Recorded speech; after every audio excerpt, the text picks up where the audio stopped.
Bonjour. On va commencer une série de vidéos relatifs à la prochaine leçon qui concerne le mouvement des planètes et satellites.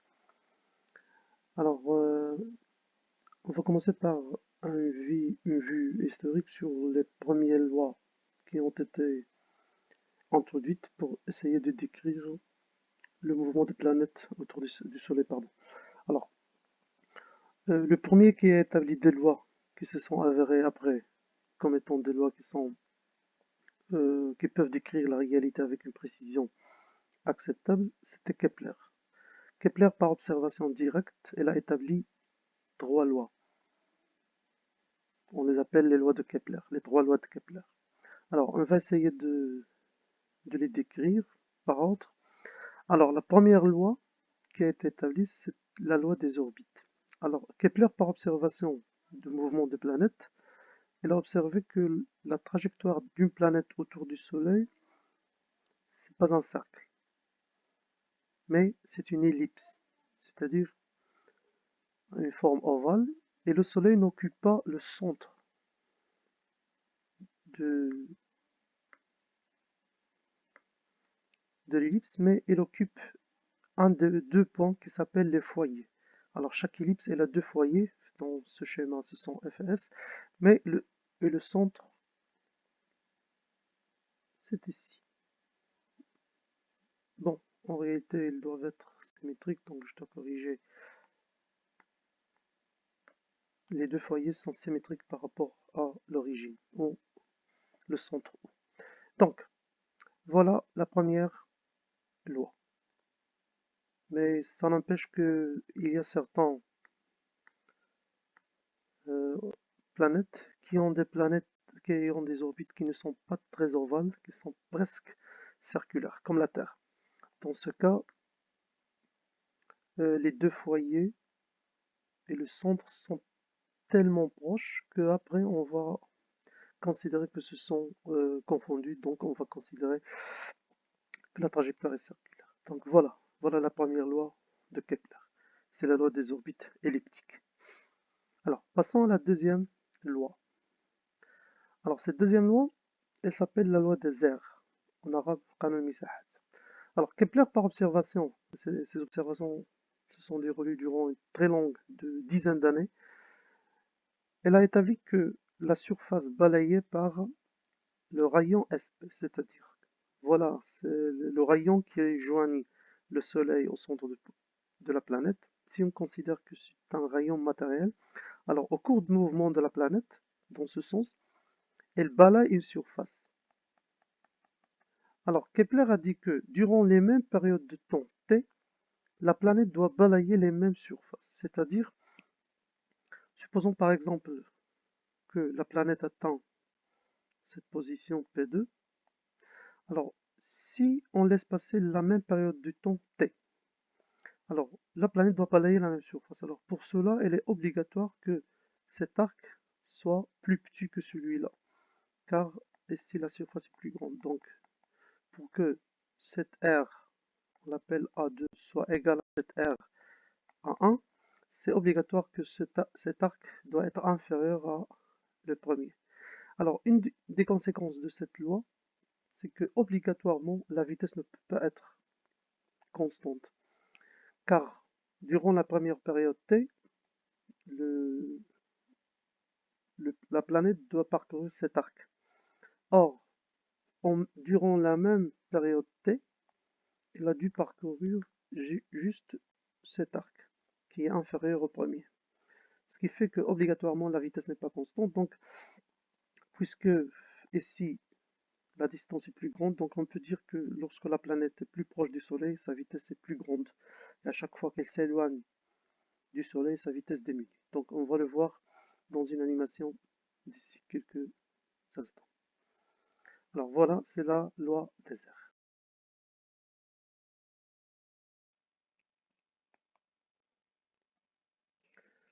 Alors pour voir la notion de loi des airs, on va utiliser cette animation. Alors ici c'est le Soleil, voilà on a ici une planète. Bon, cette animation concerne la Terre, mais c'est la même loi qui concerne toutes les planètes ou satellites qui gravitent autour d'une masse centrale. Alors, voilà la signification de loi d'Ether. Alors, vous allez remarquer que la couleur change durant, pour chaque durée de temps qui est constante. Alors, la première surface, elle est égale à cette deuxième surface parce que le temps, elle est le même. Alors, vous allez observer que maintenant la vitesse diminue. Et à chaque fois que la planète, le satellite s'approche de la masse centrale, la vitesse va augmenter. Ainsi, les surfaces balayées par ce rayon qui joignent le centre de la planète centrale jusqu'à la planète qui gravite, cette surface reste toujours constante pour les mêmes périodes de temps.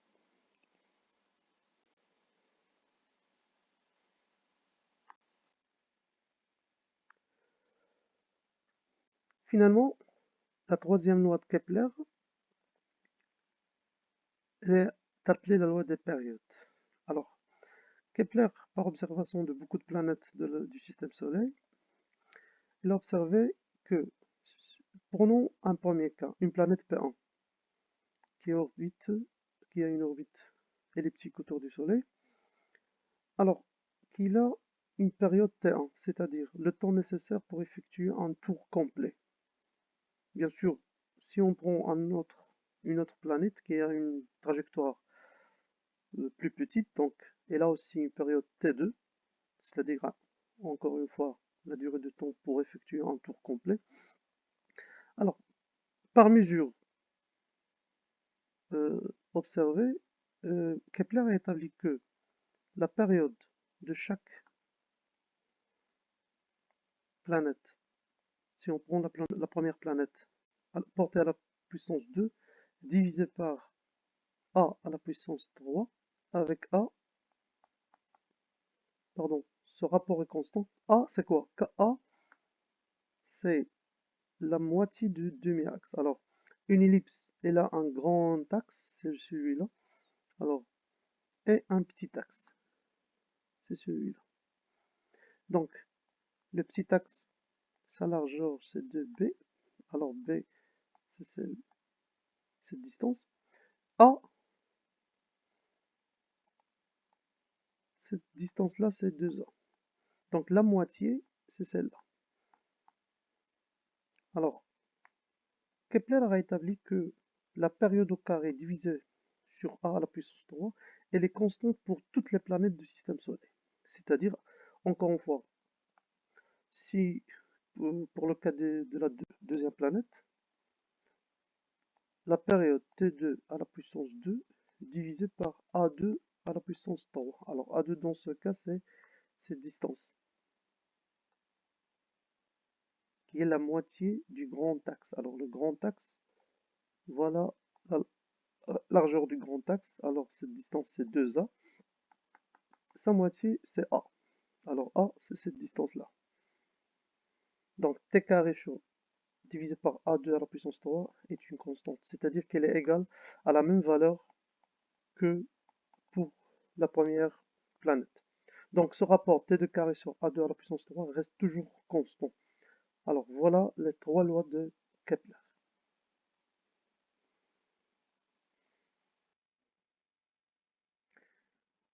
Alors, bonjour. Donc, avant de commencer l'étude théorique des mouvements des planètes et satellites, alors on doit éclaircir un point très important. D'après les lois de Kepler, on a vu que la trajectoire ou les orbites des planètes autour du satellite, ce sont des orbites qui sont elliptiques.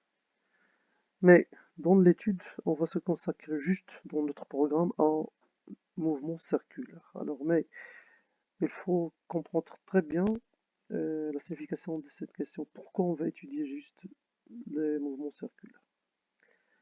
Bon, la première des choses, c'est que parfois, comme on a déjà dit, on va le voir la vidéo prochaine, c'est que beaucoup de satellites ou planètes ont des mouvements qui sont parfaitement, presque circulaires, c'est-à-dire l'ellipse n'est pas très ovale, donc on peut l'approcher à un mouvement circulaire. Mais dans les autres cas, on doit expliquer cette signification de façon un peu plus détaillée. Alors, supposons que ce cercle représente la Terre, et on a un objet, on peut dire par exemple que c'est un satellite, ou n'importe quel objet de masse m. Alors, d'après la valeur de la vitesse initiale, la trajectoire de cet objet va changer. Alors, on va commencer par une vitesse initiale qui est égale à 0. Alors, c'est-à-dire si on lâche un objet à partir d'une hauteur h, alors le mouvement sera rectiligne. Alors, vitesse initiale est égale à 0, c'est un mouvement rectiligne. Si on lui communique une vitesse initiale v0 parallèle à la surface de la Terre. Alors, si la vitesse est très faible, comme on l'a déjà vu dans le leçon des mouvements plans, donc la trajectoire sera une parabole. Alors, ici c'est une parabole. À chaque fois qu'on va augmenter la valeur de la vitesse v0, cette parabole va augmenter sa portée. Mais il y aura une valeur où cet objet va être capable de tourner autour de la Terre sans tomber. Vous allez remarquer, donc, il y a un seuil, qu'on va l'appeler V1. Si on le dépasse, la trajectoire n'est plus parabolique, mais c'est une ellipse. Alors, cette ellipse va augmenter à chaque fois qu'on va augmenter la vitesse initiale.